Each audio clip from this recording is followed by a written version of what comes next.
Hello and welcome back to Homeschool Together. We are in India. We are having fun. We're in India. We're having fun. We're in India. We're having fun. We're eating food. We've We're had back. a lot of good food. We're back on brand. We're eating food. Yeah. We're studying civilizations and we're crunching things together. What are we crunching together? So here we go, guys. Last week we talked about India being that lesson was a little short. So we are making the recommendation you can crunch some weeks together. Yeah. Specifically, last week. This week can come together. So week 2 and 3 of India. Today we're talking about 2 and 3 together. What you can do is you can take 1 and 2 and go put those together. And then you can have a separate week on just week 3. So we're doing a double wrap up today. Yeah. Yep. We're talking about 2 weeks of India, and we're going to recommend you taking 1 and 2 and putting them together. I think it fits better. Yeah. It's a better way to go. Let's get into it. We talked about our Arusha last week and some of the struggles. Yeah. If you saw the YouTube card, I'm pointing at the camera.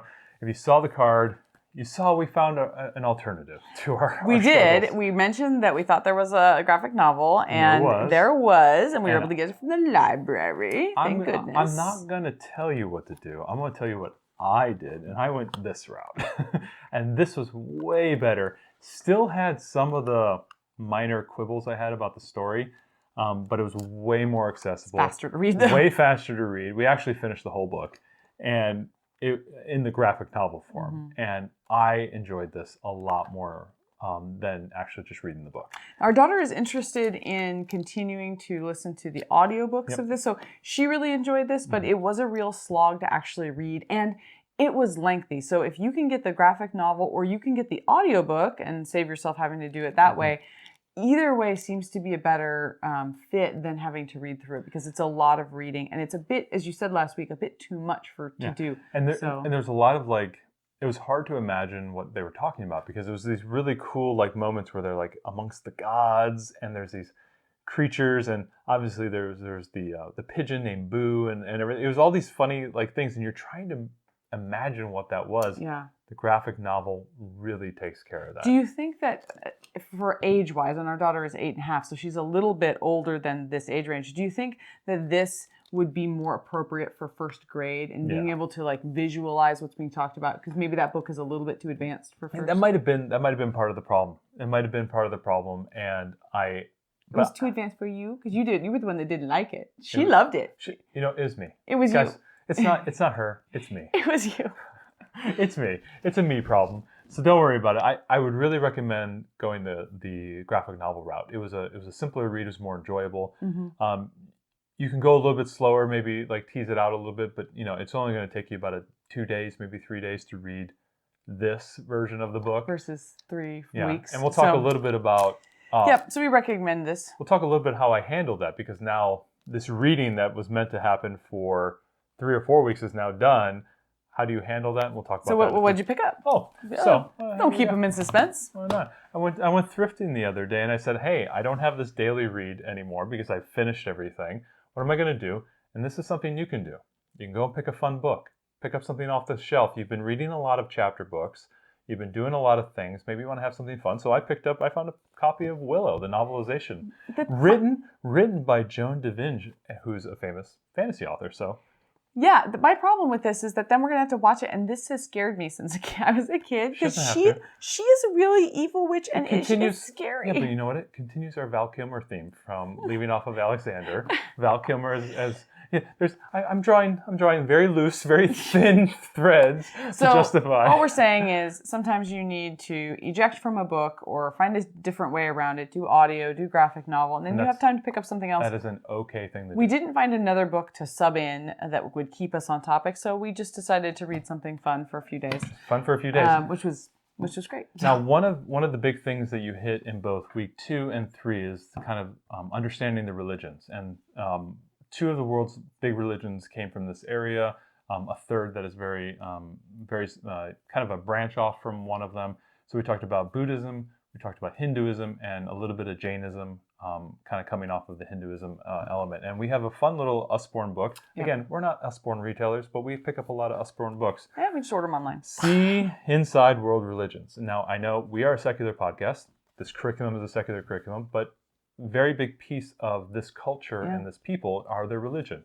And we found that this book was very helpful, talking about beliefs, talking about like festivals and celebrations and things of that nature. Yeah, this is a good one this here. This is the picture. Yeah, this has got lots about festivals. So this has actually got a lot of stuff about India in it. And what comes with a lot of this, because in a lot of ancient civilizations, the culture and the art is driven a lot by the religion of the area, and we all know that from watching what happened with the Egyptians, a lot of the Mesopotamian stuff. They tell their stories, they tell their mythology, they tell their how they explain the world and how they saw the world through their art and religion. Mm-hmm.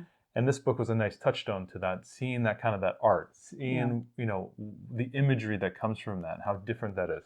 Kind of coming along with that, I had my daughter, obviously coloring some pictures of Buddha. We watched a really nice series, I think, See You in History. I'll give you the link to put in the show notes below. 3-part series on Siddhartha Gautama, who became the Buddha. Watch that kind of like his history and his story. Mm-hmm. We cover a lot of kind of famous people this week. Chandragupta was a big king. Ashoka, not Ahsoka from Star Wars. Ashoka, I think that's how you say it. When I first said it, my daughter's like, "What? Ahsoka from Star Wars? Is this from India?" I go, "No, sweetie, it's a different dude. It's a dude, and it's a different person." Talking a lot about that, but we did a really nice dive on this. Yeah. Obviously, there's the famous Hermann Hesse book, Siddhartha. If you want to have a little bit of an older reader who's coming along with the journey, you can obviously pick that up as well. Or as an adult. As an adult as well, that's a nice little recommendation for you. But obviously, following this, because they are some of the big religions of the world, they're going to have a lot of great content on there if you want to, get some primers. Some of the primers were a little bit long. Like I found they were like 20 minutes, 30 minutes, because obviously they are teaching people who are coming to that religion. I was just looking for kind of what is this from a kid's point of view, right. And it was a little bit more challenging, especially from the Hindu side. But the Buddhism side was a lot easier. So if you want something fun from the Hindu side, and you are a Disney Plus subscriber, Pixar had a really great short called Sanjay's Super Team, and it's about a young boy who wants to watch superhero stuff, and his dad is trying to pray, and it's very cute. Yeah, in his mind, he ends up kind of taking the Hindu gods and morphing them and making them like the superheroes. And it's about a connection between father and son and cultures and things. So anyway, it's really short and it's great for kids. So definitely recommend that you check out Sanjay's Super Team on Disney Plus. And coming with some of the Aru Shah stuff, especially with the more visual aspect of the graphic novel, you see some of that imagery coming through, and it's really cool. And so we had kind of a Ganesh, one of the gods. Yeah, and this is great. This is a fantastic week to find coloring pages and things, because there's just so many interesting gods, and the colors are so vibrant. So this is a fun one to just find coloring pages online and print them out. Yeah, I think she was lost a little bit on kind of the rise of these rise of these empires, within India, Mauryan Empire. Then we didn't get as far into where there was the Islamic kind of revolution in that northern side, but we touched on some videos that did the full arc of India's history all the way up through today, through partition, and then all the way up to today. So we watched a few videos from essentially the Indus Valley all the way till today, and they were 15-minute videos. Maybe I'll give you one of them to put into the show notes. That was kind of cool. And now finishing week 2, we kind of finished the Indus Valley, where we talked about this kind of city planning on the Harappan and the Mohenjo-daro areas, which my daughters really, really liked, because it was a potty humor. They had a really nice sewer system. They talked about the potties, and of course my daughters. When I got home from work, they were like, "Mom, the potties. We learned all about potties today." And I was like, "Girls, we're not doing potty humor." No, Daddy was teaching us all about it. We get to do it today. We get to talk potty humor. They were very excited. They were very excited, and they talked about the whole city planner, and that was what was in the History Quests section of the book, was talking about the city planner and how they planned the city, and the cities were very grid-like, and they had these sewer systems, and they had these kind of city, kind of communal pools that people clean themselves in and everything. It was really, really cool. We learned a little bit about that. So we definitely touched a huge arc over these 2 weeks. Yeah. So going back to our original recommendation is to kind of push 1 and 2 together and then do 3 separately. And I think that's the better way to handle it, because it's just week 3 was kind of assuming that you come up with another way to do Arusha. Otherwise, you're going to need all 3 of those weeks to read that book. Get that book through that book. So let's talk about. We talk a little bit about. Well, let's talk about finish up India. Right? Finish. Oh yes. So we decided to make ghee, and we watched a video of our a French, very funny French guy, Jean-Philippe, I believe was his name, taught us how to make ghee. Why would we watch French? Because it was easy. and it kept coming up every time we went on to the Google Home and said, "Hey, Google Home, show us how to make a ghee," and all that stuff. And it went ahead and brought Jean-Philippe, and he was making ghee, and he did a really good job, and he was very funny, and my daughter loved it. But when you're trying to make ghee, sometimes you make clarified butter. Because we didn't caramelize the milk solids enough. You can't go that wrong. But you know what? I've been cooking with it all week, and it's tremendous, and I love it. And it's a high smoke point oil instead of using veggie oil. I really liked it. Try to make some ghee. It was fun, and we enjoyed it. And it was because the funny thing was I think one of the stories from the children's stories, Krishna was eating. What was it? He was drinking milk and eating ghee, and my daughter was like, "What is ghee?" Yeah. I'm like, "We're making it." And so let's do it. And so we pulled out a pound of butter and we just began boiling it and following the instructions. It wasn't too complex and it was fun to watch, and we had a good time. So that's kind of a fun one. So let's talk about another book. So along this time period, you're also doing your nature study. And we'll talk about a book, one of the spines, and we'll showcase that. But also with that nature study, you've been reading another book called The Tarantula in My Purse.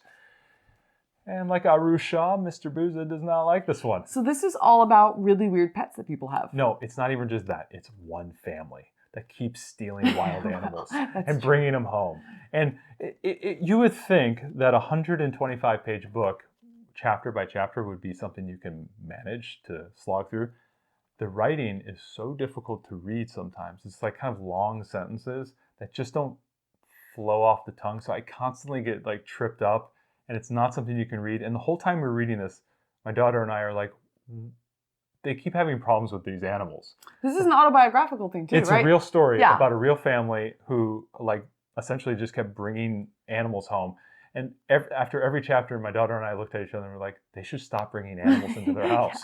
And they're having problems. Well, they should stop bringing animals into their house. Because they're not. It's not just any animals. It's like crows and like raccoons and like snakes and stuff like wild animals. I'm like, you should just stop doing this and stop causing problems. So I think overall, I mean, obviously you haven't cared for this book, but do you feel that she's learning much from this book, or is it just like, wow, these are crazy people? Because I feel like this is something that could have been on some TV show of like, look at those crazy people, but are you really learning a lot? You know what? It would have been better served as a reality show. Believe it or not, like just put the cameras in their house, sort of like the Kardashians of wild animals. Just watch them, and it would be great. So are they teaching stuff about the animals? And not really. It was really just like how the family dealt with the arc of their lives. They had a divorce and they separated, and money was kind of tight, and they were constantly just trying to find the best.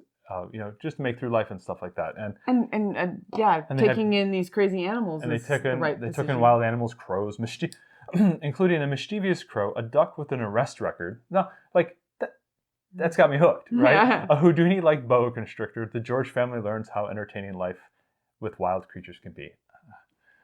Just kind of confusing. Why will you keep bringing these animals in? Anyway, didn't really resonate with us. We have ejected out of it. Again, you can eject out of books anytime you want. Yep. So your mileage may vary with The Tarantula in My Purse and 172 other wild pets. It was a weird read, and it was one of those reads where you kind of just go, "What are we reading? This is great. This is great." Anyway, let's talk a little bit about another spine. I don't think we've haven't covered this. The Natural World. This is called The Natural World, and this is a book that you're going to be. It's part of your nature study. This is, if you're looking at the curriculum, I can see the whole grid right now. The top is what you're learning that week. The bottom is your middle. Middle is your nature study, and the bottom is your narration and copy work. And I can just see it. And this is the middle, and you're basically going through different ecosystems, talking about different types of animals. This is not like an evolution style book that we kind of covered with the prehistory. This is really just talking about different animals and ecosystems, different styles of animals, different traits of the animals. Obviously, this is about feathers. And you're just nibbling 1 or 2 pages a week, and that kind of corresponds to kind of a broader discussion about the world and the nature and everything. And then that goes with the nature journal that we have. I think we covered maybe like 6 or 7 episodes ago, and we showed about that as well. So really fun book. I like this because it's very beautiful.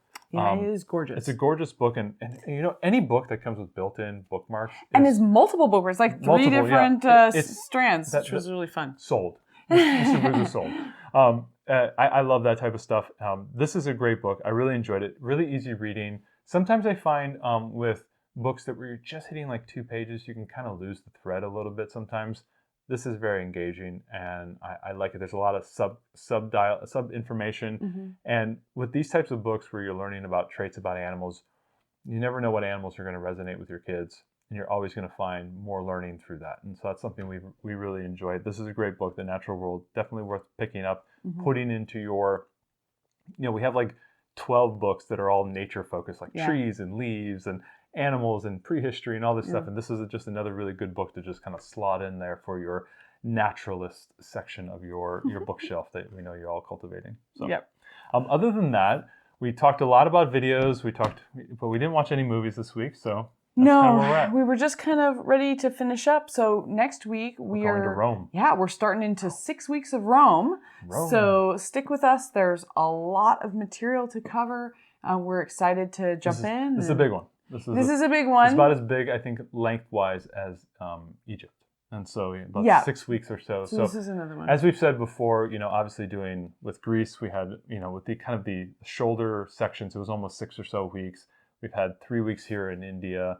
I think 6 weeks might be a little much just for Rome. So we'll let you know where you can condense, where you can move forward. But we're going to Rome. We're going to Italy, Ariel. We should go to Italy. Sounds delicious. That sounds delicious.